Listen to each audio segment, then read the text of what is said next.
Welcome to Red and Yellow, the podcast about all things to do with refereeing at grassroots level, looking at the laws of football, speaking to guests and trying to help you become a better referee, with Adam Humphreys and me, Ed Connell. Well, hello, Ed, and welcome to episode 3, listener, to what's this called? Red or Yellow podcast. How are you, Adam? You well? Yeah, I'm not too bad, thanks. A bit sleepy, had a bit of a stressful week, but I'm all right. What about yourself? Well, I've been better. I broke my collarbone on Saturday and came off my bike. Of course, and so I'm in a world of pain, if I'm being brutally honest. Oh, and now we've got to go through Law 3. An hour's light relief for me. And for the listener. And just to get people excited, I'm sure everyone know Law 3 is entitled The Players. The Players. And what did I say at the end of last week's episode? 22 on each team, didn't I? You did, yeah, exactly. Hopefully you've reread the law, so you'll be better off this week than you were last week. It would have been wise to have reread the law, wouldn't it? It would have been, yeah, exactly. Well, should we crack on? Because like always, we're kind of under strict times. So this week, or in between the last episode and this episode, we actually have a listener question to go through. How awesome is that? I mean, we had more than one listener question. We actually have the opportunity of selecting a listener question. We did. But there was one that you got. I don't know whether they were from the UK or from Australia. I don't suppose it really matters. I don't suppose they really want to be identified. But you should probably sort of set the scene as to who the author was and their age and what they were doing. And then we can have a little chat about it. Well, I think the first thing to note, because everybody's listening and they're on tender hooks, is that a beer I see, Edward? It's pain relief. So the first thing to say is that this question came in via our email, which was just totally awesome, which is, what's our email? redoryellowpod@gmail.com, isn't it? So if you're thinking, How did these people get these questions through to our two wonderful minds? That's how. So email us, redoryellowpod@gmail.com. Quite straightforward. And this young lad from, I think it's Hertfordshire somewhere in the UK, Sheffield and Hallamshire County FA. He works for. He was doing a Sunday League game. Sheffield and Hallam. Where did you say it was? Hertfordshire. I thought it was Hertfordshire. You do know where Sheffield is, don't you? Yeah, I know the difference in the places. And he's a youngish lad, but he was doing his second game of the season, and he said that in the 30th minute, a player was running down the wing with the ball, a foul was committed, and he went over to the linesman to ask what he saw. And then he admits this might have been where he made his first mistake, because it was a club linesman. And the referee who emailed us, he said he had seen the opposition player go flying in. So the referee who emailed us said that the club linesman said he had seen the opposition player go flying in, studs showing straight into the ankle. I sort of believed him because the player was bleeding from the ankle and had to be subbed off and carried off. I showed a straight red card to the player who made the tackle, to the despair of the coaches, as he was their best winger. What I want to know is, should I have listened to the club linesman, and should I have shown a red card? So I sent it over to you, didn't I? And we kind of had a bit of a back and forth about it. And I went back to him with some questions. So I said, did you see the tackle with excessive force with your own eyes? If you did, why did you go to the linesman?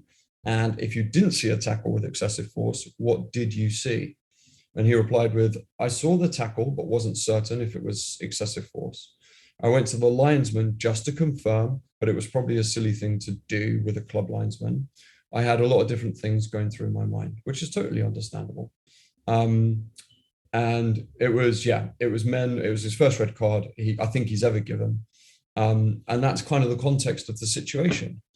I think it's a really great question. And it's a great question, particularly for those people who referee at grassroots, because this sort of thing happens all the time. For me, I don't know about you, Adam. I don't know the last time you refereed with club linesmen, but I mean, well, my dear Ed, it's been a while.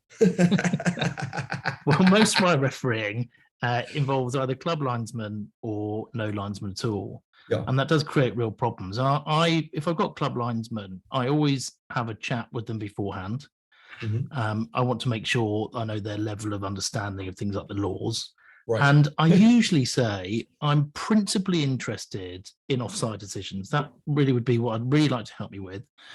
But for me to actually give it, you have got to have credibility. So if you're not level with the last man when you flag it, the likelihood is I'm going to overrule you. So, if you're going to keep up with the line of play, then that'll help me and I'll go with your decisions. And I then say to them, make sure they understand the offside rule, because you'd be surprised, not everybody does.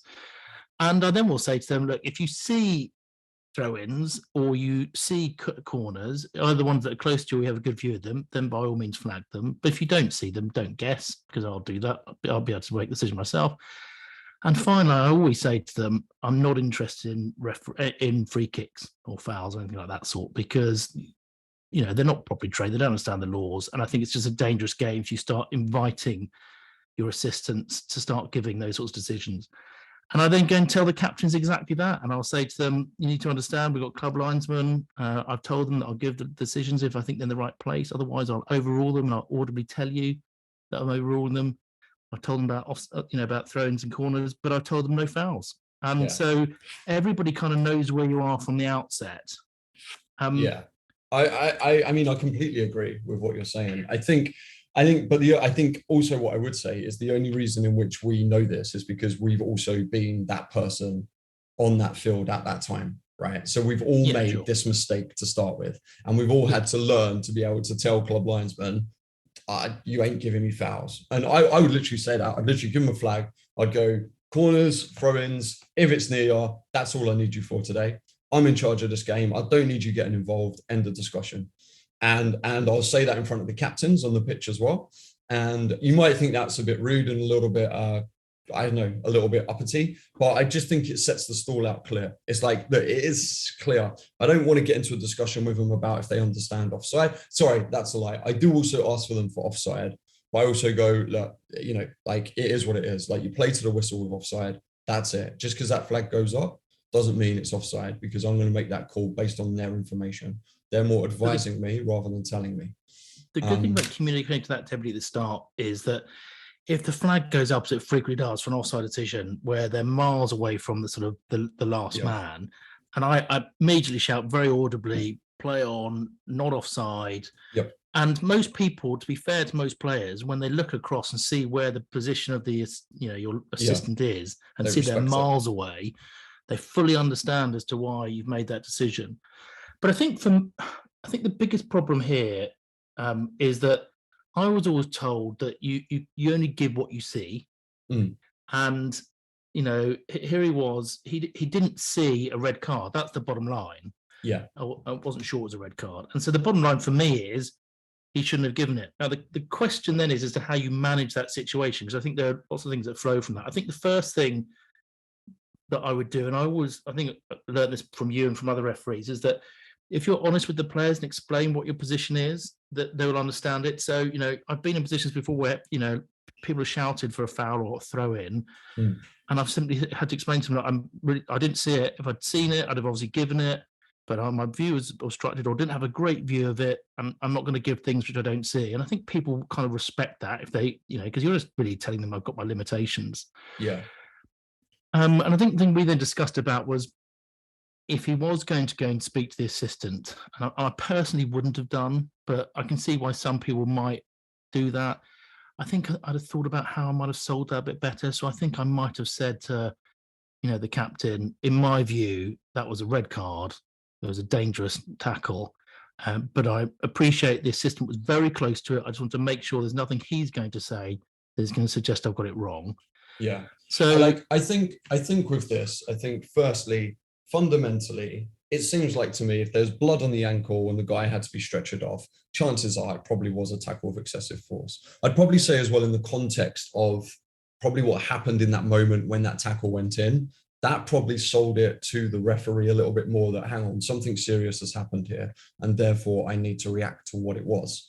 Now, then at that point, you have two options. At that point, you can either fess up and go, I didn't see it. So like I need to manage it. I'll give a free kick because clearly something has happened. And in that situation where I feel like I'm doing that, if I would call the guy over who committed the tackle, and I would go, look, and I'd be so stern. And it's easy for me to say as a 35-year-old, 6'4", big-eared, lanky, loud, very authoritative person on the football field. But, you know, if you're not that kind of person, this is a hard conversation to have. I'd call the player over who committed the foul. And I would say, look, I can't guarantee that I can't give you a red card for this because I didn't see it. That doesn't mean I don't think it happened. And you are one very lucky person. And if you do anything else on this pitch today, I'm gonna book you, like you are under my careful watch because you've got so lucky today. It is unbelievable. So on another day, if I was a step closer, if I just looked at the right time, at the right moment, you'd be walking. And he'd understand that as well. And at that point, he might even own up to it because he knows, like, okay, that's fair. You're being honest, you're being open. You can either do that and just admit you didn't see it. And then obviously with the team who have had the foul against them, you just have to go, look, guys, I'm only human. I can't help it. I'm sorry. It was one of those moments. I appreciate he's hurt himself. I'll give you the free kick, but I can't send him off if I haven't seen it. And you just have to flesh out the whole situation rather than expect, oh, they need a decision. I need to give a decision. I need to give a footballing decision. In some ways, you need to give a more human decision. Do you think from a game management perspective, though, I mean, I think in that situation, if I hadn't seen absolutely whether it's a red card or not, I think I would give him a yellow.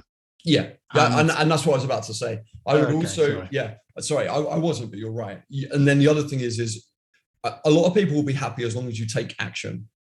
So in that chat with him, I'd be like, "You're so lucky you're only getting a yellow card," and then I'd stuff it right up his face. I'd hold it for a long time, and I'd make sure he looks at it, and like I'm right on top of him as I do it, so he feels very, very small at that point in time.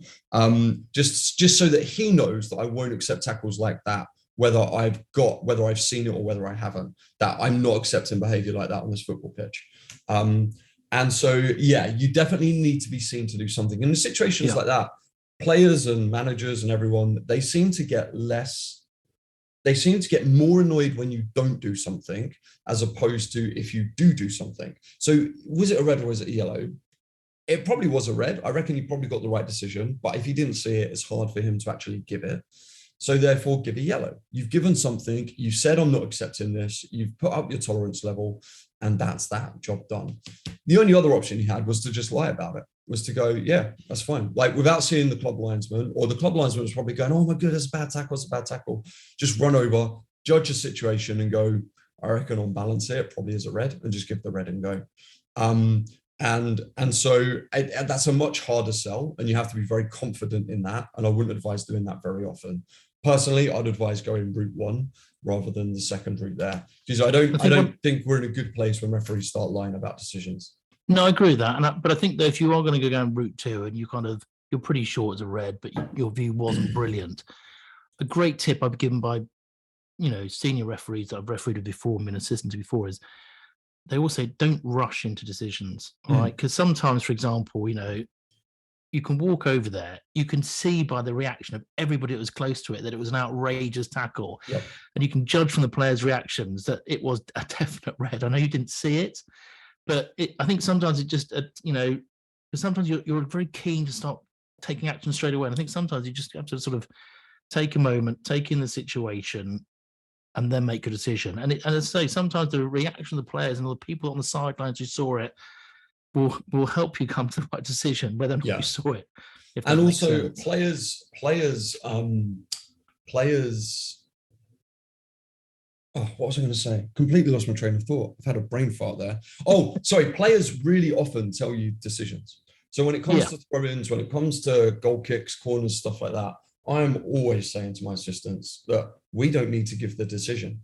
Like, we'll just let the players tell us and then we'll just follow suit. And that way we've got no worries at all about anything. Obviously, the lower down the leagues you go, the less honest players are, the less obvious these things are, and the more contested these little decisions are. But you're right. The more time you give to give a decision, the easier those decisions become, because slowly but surely more facts become aware. And the only time you need to get in quick is when you feel like a mass confrontation is happening. Yeah.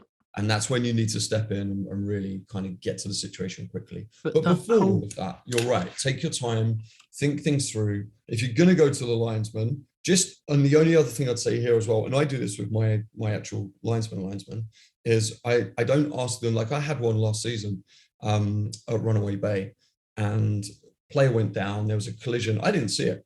So I went up to my linesman and I went, what did you see? And he went, oh, it's a red card. I went, no, that's not what I asked. I said, what did you see? And he went, guy came in, he made contact with him, sent him in the air, and he landed on the floor. I was like, right, that's all you saw? He was like, yeah. I'm like, then that's not a red card. And because I found out what he actually saw, I knew it wasn't a red card. I'd managed to get him to think it through a little bit more. And then we came to the right decision. It was a yellow card, and away we went. And that gauging the reaction thing is so helpful, in circumstances like where, is it a corner or not, right? You kind of walk slowly towards the corner, and you'll find the goalie will have started setting his defenders out to defend the corner, or the players often tell you, as you say, by their actions as to what is going to happen next without you having to make the decision. So it's quite helpful just to have that moment of pause. But I thought it was a great question, though. Tough situation to find yourself in, sort of when you're a young person, refereeing. Absolutely. And also like fair play to the lad, because one, he's clearly thinking about it, whether he's made the right decision or not. He's got a conscience, which is a great position to be in as a referee. And also he's reached out for help. And he's like, I'm not sure. I need more clarity on this and everything. And that's why it's such a great question. And that's why I'm so proud of him and so happy and glad that he felt he could reach out to us as well. So like, even though, we're giving you advice for the future, it still seems to me like it probably was the right decision. So feel confident in that. I just think sometimes the key thing we need to do in refereeing is working on what's called the process, is work on the process of how we get to that decision. And that process changes based on the different football field that you're on. And, you just have to work through that. And that's basically the kind of advice we're giving you there, buddy. So look, you keep going. And if you have any more issues throughout the season, you've clearly got our email address. So always ask. Well, we spent quite a bit of time on that as a question, but it was a great question. It was worth the time. Probably crack on with the law 3. Yeah, move on to law number 3. Super duper. What's it called? The players. The players. I looked on the IFAB app again just to see what changes there were for the season. I was a bit confused because they have a little section where they tell you what the new parts have changed each year. And for law 3, the big change they said for this year was the 5 substitutions that you can have in the Premier League. Yeah. Which I thought was enforced quite a few years ago. I thought it'd been enforced for like a couple of years, but that was what they put into their new section. But we'll come on to that in a moment, because that's obviously one of the fundamental important bits of the law. But yeah, what do you want to start with on this law? Well, I suppose the first thing to note with law 3 is it's broken down into 9 different sections. So there's like 9 chapters of law 3, isn't there? And then the first one is the number of players. So really, like on that, we all know we have 11 players, 2 teams, each with a maximum 11 players. One must be the goalkeeper. So despite what we used to do at school, in school playgrounds, you can't play rush, or you can't play no goalies. And a match may not start or continue if either team has fewer than 7 players. Yeah, that's the most important. I mean, I hope you're never going to find yourself in a position where you sort of down to less than 7 players. But that's the only. I hate that phrasing. I wish it would just say a match may not start or continue if a team has 6 players, rather than fewer than 7. It really confuses me. And when I first started, I used to really worry about this situation coming up. Now, 10 years into a career, I've never had a team with less than 7 players. So it really doesn't matter. I've come close to it a few times where teams can't field a team and that. Yeah, that's what I was going to say. That's the only time it's come up for me, when you start off with like 10 players on a side or whatever. But and also that's only if it's a constant change in the game. So if a team starts with 7 players and then one of them goes off for a little bit and comes back on, play continues. Because it says if a team has fewer than 7 players because one or more players has deliberately left the field of play, the referee is not obliged to stop play and the advantage may be played. But the match must not resume after the ball has gone out of play. If it goes out of play and they're only down to 6, then it does stop. Have to wait. Yeah, that's fair. Cool. And if the competition rules state that all players and substitutes must be named before kickoff, and a team starts a match with fewer than 11 players, only the players and substitutes named on the team list may take part in the match upon their arrival. So that's kind of irrelevant at my level, but it's probably not relevant on the on kind of, you know, the fields of London kind of level, because you don't get team sheets. No, and the important thing is you need to know about players' names and numbers for the purposes of giving back the match report to the league at the end of it, to deal with any sanctions. Substitution wise, I think so. That's section 2, number of substitutions. So most people now be familiar with those people who watch the sort of the Premier League or international football will realise now that you can have up to 5 substitutes. And the thing that's foxed a few people, and even a Premiership manager at the beginning of the season, I think, got it wrong, is that you can only do those 5 substitutions at 3 opportunities. And half time is excluded from that. So you can make a substitution at half time that uses up one of your 5, but doesn't use up one of your 3 opportunities. Equally, if you're playing a competition where you go from full time to extra time, if you do a substitution at that stage, again, that uses up one of your 5 substitutions, but it doesn't use up one of your 3 breaks. But that's what people think have been a bit baffled by this season and trying to work out why people are allowed to make substitutions. Me too. So in Australia or here in Queensland, that's a law in any competition that's not got roll-on, roll-off subs. Really? Yeah, and I thought it was a competition rule. I thought it was something just Australia did weird. But I didn't realize it was a law until obviously I read the law in preparation for this podcast. So that was news to me, and it's a nightmare. God, and do you know why it's a nightmare? Because my referee pad, when I have to track it, and I'm like the senior linesman, my referee pad doesn't have it all split up as opportunities. So you end up writing so many numbers next to all the names and stuff, and you constantly get like dugouts asking, oh, how many have I got left? How many opportunities have I got left? Oh, wait, have I got 5? Oh, wait, I did one at half time. Does that count? And you're trying to give offsides while they're trying to figure out if they can bring a player on or not. But, I mean, that's why it's really helpful. You've got proper assistants or a fourth official, because someone else is worrying about all that for you and you don't have to worry about it. One thing I couldn't quite follow was that it said 6 substitutions maximum for non-international, non-sort of Premier League type games, because it's the elite leagues of FIFA countries that have adopted this for their senior league and for international football, as I understand it. And it said apart from that, though, 6 substitutions max. Can be more if both teams agree beforehand, is what it says. It says 12 substitutes may be named. So you can have 12 substitutes on the team sheet, but you can only use 6 of them. I think that's right.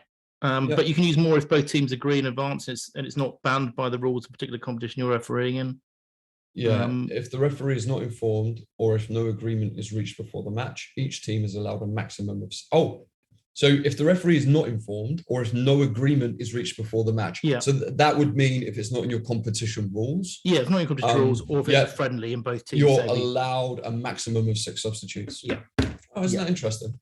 Cool. And you're not bound, it seems, by the opportunity to substitute. So unlike the sort of the Premier League where that has to be done in 3 occasions, I think for everything apart from the top leagues of most countries, it's as and when you want them. Is my understanding. And I think the thing that I think is always worth remembering, and I'm sure almost every referee does know this, but all named players and substitutions are subject to the referee, whether they're on the field of play or not. I think that, if there's any confusion, you have the authority over anybody that's named on that team sheet, including player coaches, substitution, managers. That means yellow carding. Managers, people on the bench, etc., etc. So worth reminding yourself of that. It does sometimes happen that you have to yellow card somebody. I had to yellow card a manager not long ago, refereeing children's football. Absolutely. I could tell you some stories about that. I'm sorry. Sorry to the listeners. I just need to interlude here, and we're going to have to stop the podcast recording because Ed is wearing a Scotland shirt. Well, there aren't many tops I can actually get my arm into without. Oh, bless you! Excruciating pain. Okay, I'll let you off. Football tops are quite good, but I'm a very proud Scotland supporter. I'll let you off just because you broke your collarbone. We'll allow the Scotland shirt. And we are now in the UEFA Nations League 1. Thank you very much. Which England are not. Whilst England and Wales have been relegated. It's not often that I can sit up on the Highlands looking down on the fellow nations. But who's going to the World Cup? Oh, I don't know. No, right. Okay, I've not been paying much attention to that. So now substitution procedure is chapter 3. God, we've got 6 of these chapters to get through. Have we got onto substitution procedure? Does that include about changing the goalkeeper? I think so. Remember which part I'm not sure. that's in. Should we go through it and then we'll figure that out? Yeah. So names of substitutes must be given to referee at the start of a match. Any substitute not named may not take part. That's very important. If the sub hasn't been made aware to you at the start of the game, they can't take part in the match. The referee must be informed before any sub is made, so people can't just run on and off the pitch. The player being substitute receives the referee's permission to leave the field of play, unless already off the field, like i.e. an injury or something like that. Must leave by the nearest point on the boundary line. So that means you can't leave on a goal line. It has to be on a touch line. Yeah, and can't do the slow walk. Does boundary line not to include goal line? I don't know. I don't think it does. I've certainly seen Premier League players walking off back beside the goal. I think boundary just means the boundary. I also wouldn't overthink that. If the guy's getting off the pitch, let him get off the pitch. Yeah, this is just to prevent the usual tactic of let's do a bit of time wasting. I'll go down with cramp in the corner flag furthest from the bench, and I'm going to slowly hobble my way off. That's a very sensible law change that came in not long ago. Yeah, and must go immediately to the technical area or dressing room and takes no further part in the match, except where return subs are permitted.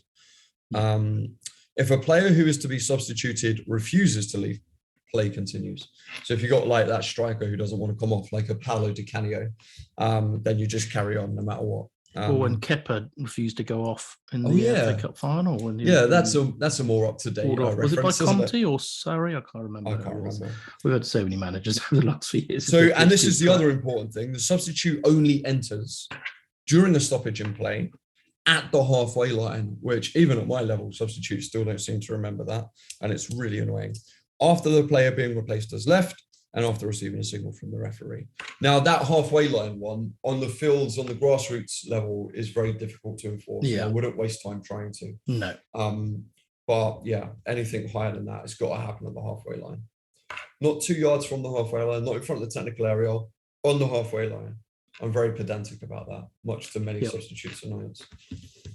Part 4 is change the goalkeeper, and that's really just to say anybody on the field of play can change places with the goalkeeper, but the referee must be informed before the change is made, and the change must be made during a stoppage in play. So it can't happen whilst, kind of your defender swapping shirts the goalkeeper whilst the team are attacking. So none of that nonsense, and it has to be on notice to you. So that's part 4. Part 5 is the offences and sanctions part. If a named substitute starts a match instead of a named player and the referee is not informed of this change, the referee allows the named substitute to continue playing. No disciplinary action may be taken against the named substitute. The named player can become a named substitute. The number of substitutions is not reduced. The referee reports the incident to the appropriate authorities. So I thought that was quite helpful to know, because that sort of thing does happen. And the bottom line is no action taken by you apart from reporting it to the appropriate legal authority to let them know that that's what did occur. That's a really long way of going, just play football, isn't it? Well, it's a really long way of saying that, anybody who starts the game doesn't get carded just because they weren't on the team sheet. It's like, look, if you've got 11 players at the start of a game and everyone's happy they're part of the team, let you play. Football. Yeah, do you know what I mean? And see, things like that, I read that and it just trips me up, and then I look at it, I go, it just basically means get on with playing football, doesn't it, really? If a substitution is made during a half-time interval or before extra time, the procedure must be completed before the match restarts. So that means, like, get the guy on the halfway line before play restarts and then just let him come on. Don't just let him start in the lineup of the team just before kickoff. And again, it's the same thing again. If it does happen and you're not told about it, then there's no sanction other than you telling the appropriate authorities. Mm-hmm. And then you've got the situation about player changing with the goalkeeper without telling you. Both players get cautioned when the ball next goes out of play. Well, that could cause major issues, couldn't it? Because, like, say the substitute hasn't officially occurred. Oh, what happened there? We're getting you okay? Massive static. Are you? Hello? Your microphone turned into some sort of Geiger count or something. Are we okay now? Perhaps there's an We're okay earthquake now, I'm yeah. not aware of.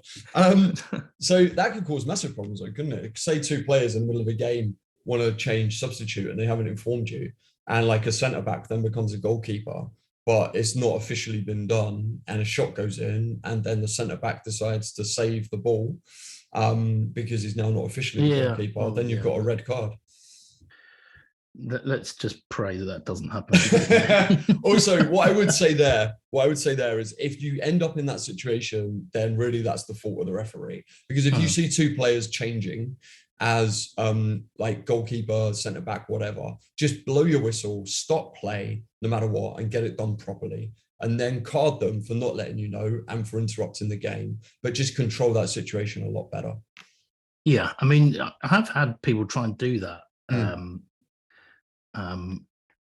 Before during the course of a game, but it's rare. It's very, very rare. Yeah, it is very rare. But I just think in situations like that, because they'd much prefer a yellow card to a red card, and so you just have to control that situation better. And they should know better than to just muck around like that. Really. Yeah. No, exactly. Players and substitutes sent off. A player who is sent off before submission of the team list cannot be named on the team list in any capacity. Yep.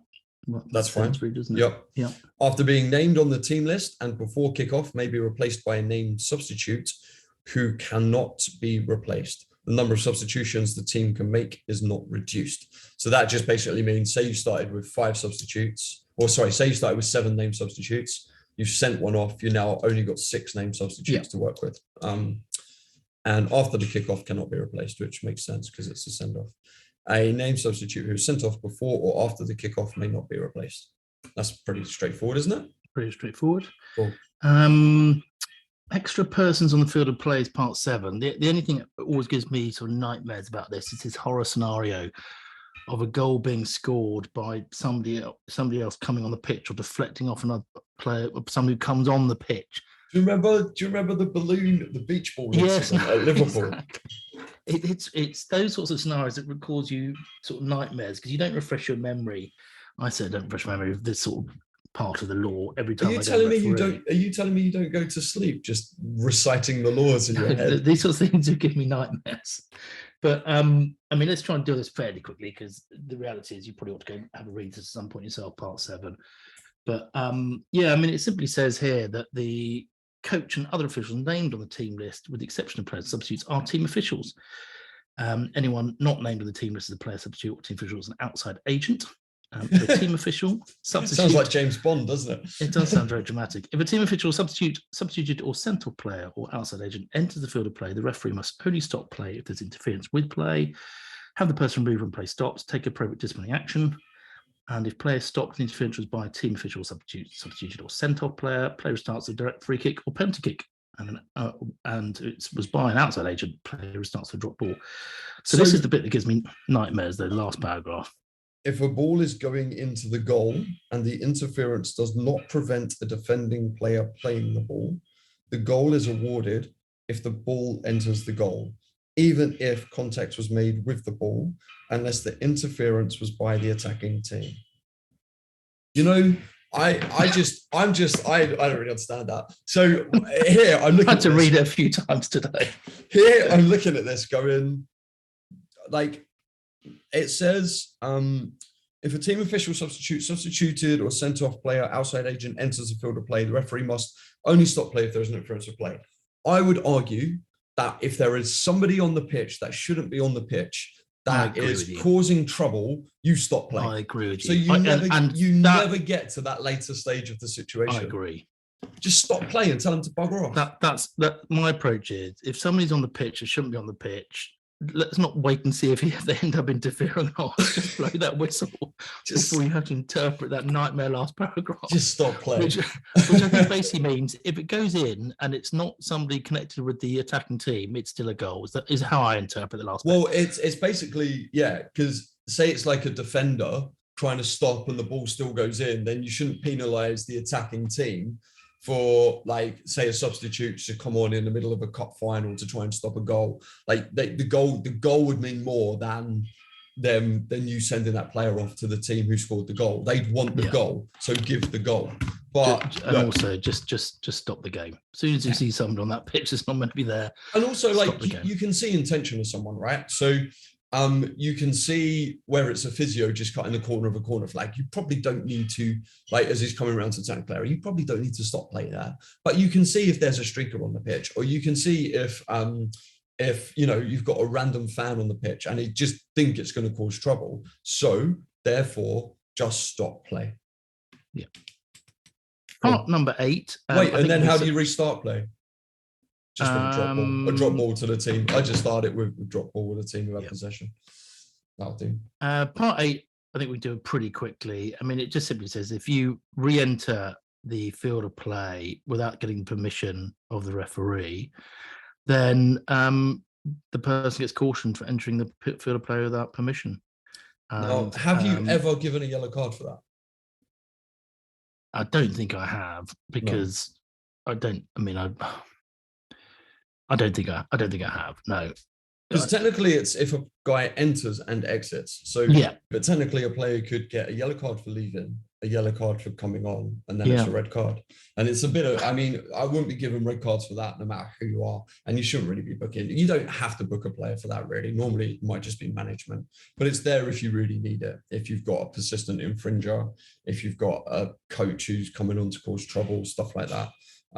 That's why it's there for. But again, like all these things, if you're preventative enough, you shouldn't really be in those situations.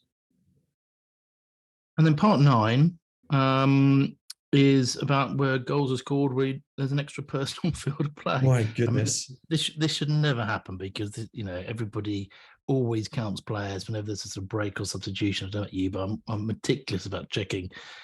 I've got 11 players on each team, but I can see how this could easily happen.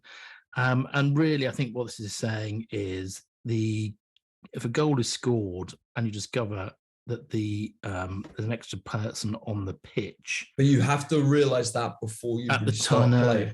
Before you restart play, so it's got to be before you have to go back to the kickoff. So if you discover they've got an extra player, if it's the team that had the extra player that you've scored, the goal is disallowed. But it's not if it's an extra player on the team that conceded the goal, which kind of makes sense. That does. But the really important thing, as you said there, it's all about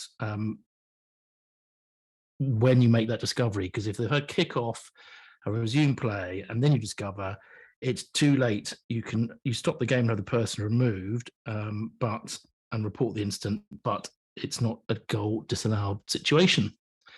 So that's a really important distinction you need to remember. Yes. Final part number 10, simply says that captains have no special status or privileges, but have a degree of responsibility for the behaviour of the team. And that's why you, me, and I think most referees will have a discussion with captains at the start of the game and explain to them that, you know, you're going to come and speak to them if there's problems, and you expect them to come and speak to you if there are problems, and to have an open dialogue and to spare your assistant's abuse. Since I started refereeing here, I've had so many questions about what do I say to captains at the start of play. Oh, really? Yeah, they're nearly always laughing, and then they're all like, we start laughing, and then we get really serious, and they're all like, what do you say to them? I'm like, well, you know, it's a secret. You'll have to be one of my assistants to find out. But generally, I'm just like, look, you can say what you want to me, this close and personal, but if you're going to be at distance, I'm going to shut you down, and you ain't going to win this battle. So you might as well shut up and crack on. And then, like, at finals as well, I asked the captains, how many finals have you played in? And they're like, oh, I don't know, like 2 or 3. And I'll be like, okay, well, we've done 2 or 3. This team have done 2 or 3 between them this weekend. So you're in good hands. We're very experienced.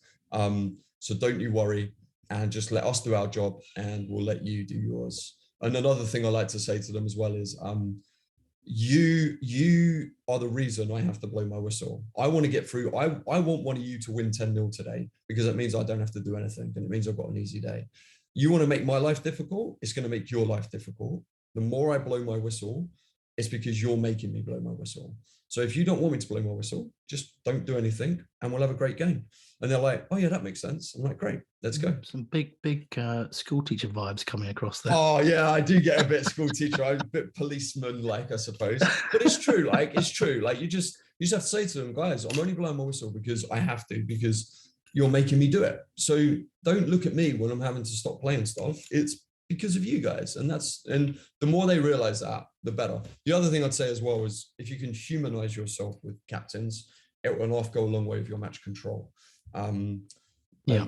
Ask them what they do for work, talk to them about a family, make them realize that you're a human being as well, that you've had a tough day, that you've been up since 4 o'clock in the morning, whatever it might be. Just have conversations with them like they're people. First. And I always like to make a note. I always make a note, obviously, the captain's names at the start, but as the game goes on, I try to listen out for people's names, because I always think it's much better if you have to have a word with the players to repeat infringements. So it's much more personable if you can go to them and say, James, that's the last time. It just makes it a bit easier. It does. And shows you're paying attention as well. It does. So there we go. That's law number 3.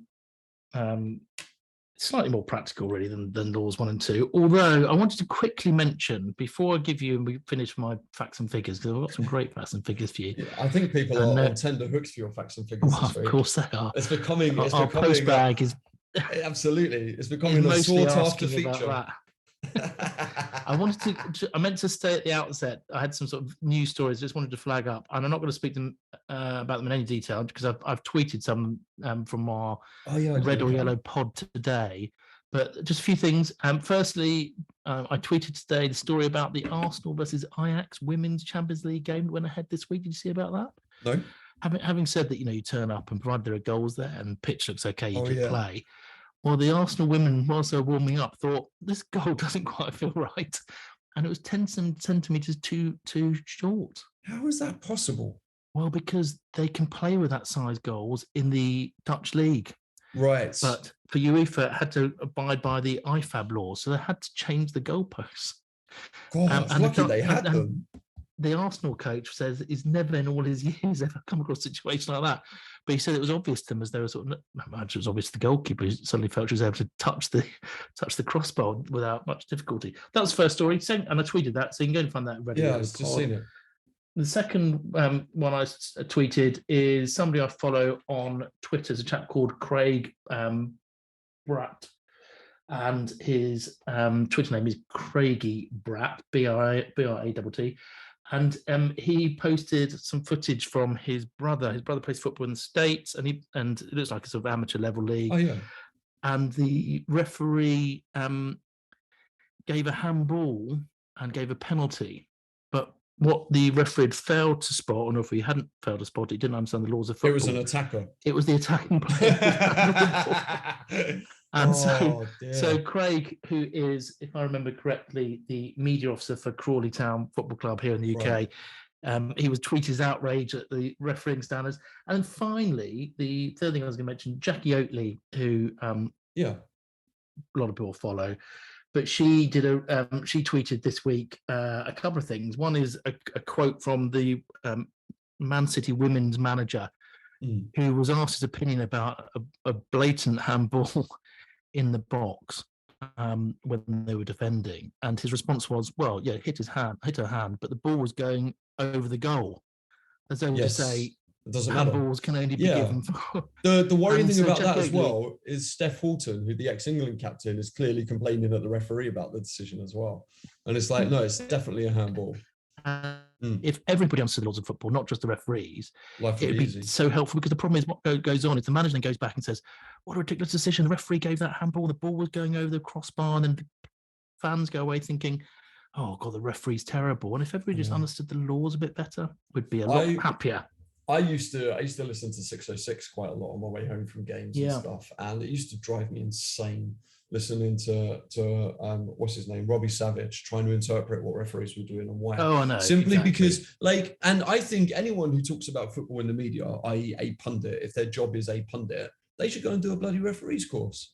Well, it's obviously they don't know the laws, because often when things arise and things that match the day, they will quote the law, and you often see the sort of look of surprise on people's faces when they suddenly realise what the law is. Alan Shearer suddenly dumbstruck. Right, so we've got about, I think, probably about 3 or 4 minutes for me to bombard you with my fun facts about players. Law number 3, and it's really all about substitutions. I'm so excited. So substitutions have only been a thing in football for only 170 years. Right. And the first ever mention of them was from a match in 1863 between Charterhouse and Old Carthusians, where the match report said afterwards, the non-appearance of some Old Carthusians made it necessary to provide 3 substitutes. And that's the first actual reference there is at all in football. But what is absolutely fascinating, when do you think it was that the professional game started using substitutions? I am so good at doing these timeline guesses. I know, you're always at least out by several decades. I'm going to go 1961. Well, that's not a bad stab from you. It's Yes! They started being used in the professional game, can you believe it, in the qualifiers for the 1954 World Cup. I was going to say, I know they were in place in the 1966 World Cup. That's the first professional substitution. And interestingly, although most countries around the world started introducing substitutions in the professional game in the 1950s as a consequence of that, the FA resisted until the mid-60s. Wasn't until the season of 65-66 that the FA started introducing substitutes. How interesting. And you know what I found even more baffling? Go on. Even more baffling. Did you know that substitutions were only allowed for injuries? Oh, really? So it was only allowed for injuries. And so there's some absolutely amazing stories, such as the 1956 FA Cup final. The Man City goalkeeper broke his neck and continued playing to the end of the game. Yep, I could and then believe the that. 1959 Cup final, a player broke his leg. He went off. Obviously, no substitutions allowed. The team were 2-0 down, 2-0 up at that point, and managed to win actually with 10 players, 1-2-1. And fascinating fact, extra fact there, the player who broke their leg was Elton John's cousin. Oh, what do you know? That is a fascinating fact. I've almost finished my fun facts here. What was I going to say? Oh yes, so only for injuries initially, but that changed in 1966, the 67 to 68 season in the UK. And the first time that you're allowed to make tactical substitutions in World Cup was Mexico in 1970. Wow, that is interesting. And final, but it's mad, isn't it? I just assumed substitutions for substitutions, not. Yeah. And also, there must have been a lot of feigning of injuries. I mean, how do you make the determination about? Especially back then. Well, he's injured.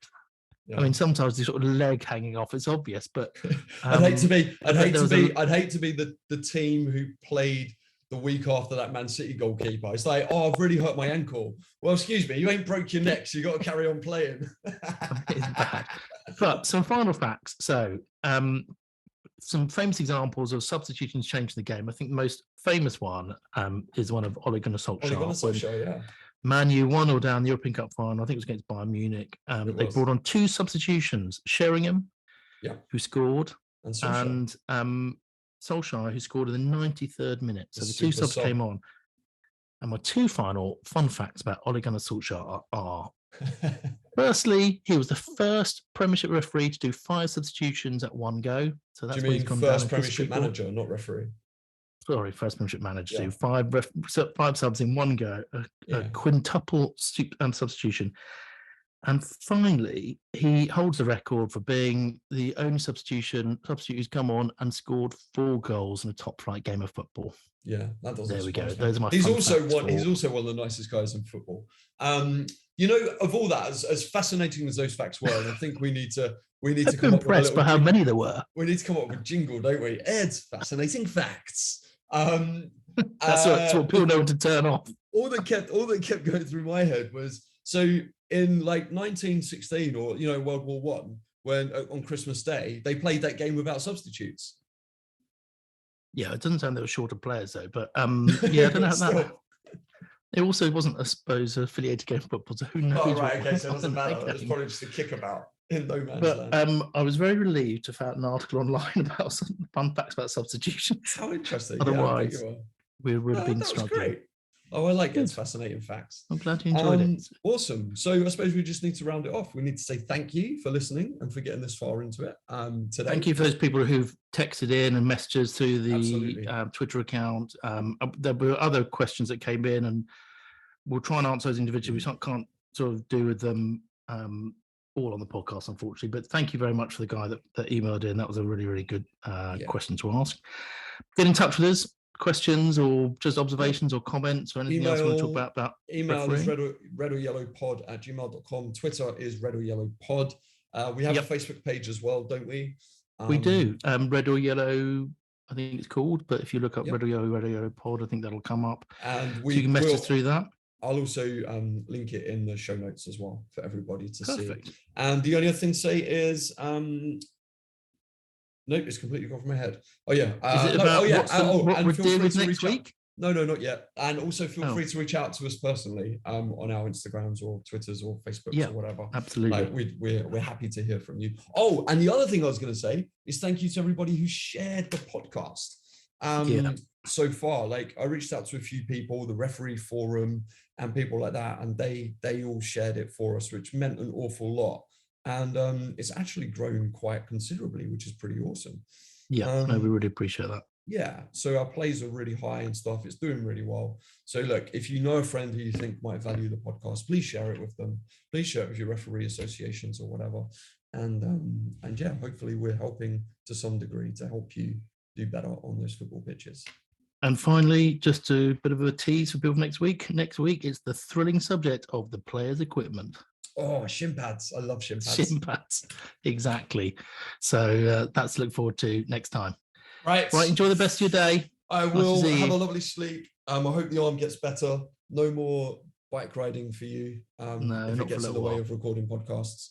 And yeah, I hope you have a lovely week as well, my friend. And thank you for listening. Bye. Ciao. Thank you for making it to the end of another episode of Red or Yellow. You're clearly a very fit listener. May I gently remind you to subscribe wherever you get your podcasts. Tell all your friends. And don't forget to please share it with any refereeing groups that you may have. Good luck on the fields out there this week. And if you have any questions, please make sure you send them in to us on social media. Voice notes or written questions would be brilliant. And we will, of course, include them in the podcast. Have the most wonderful day. Ciao, ciao.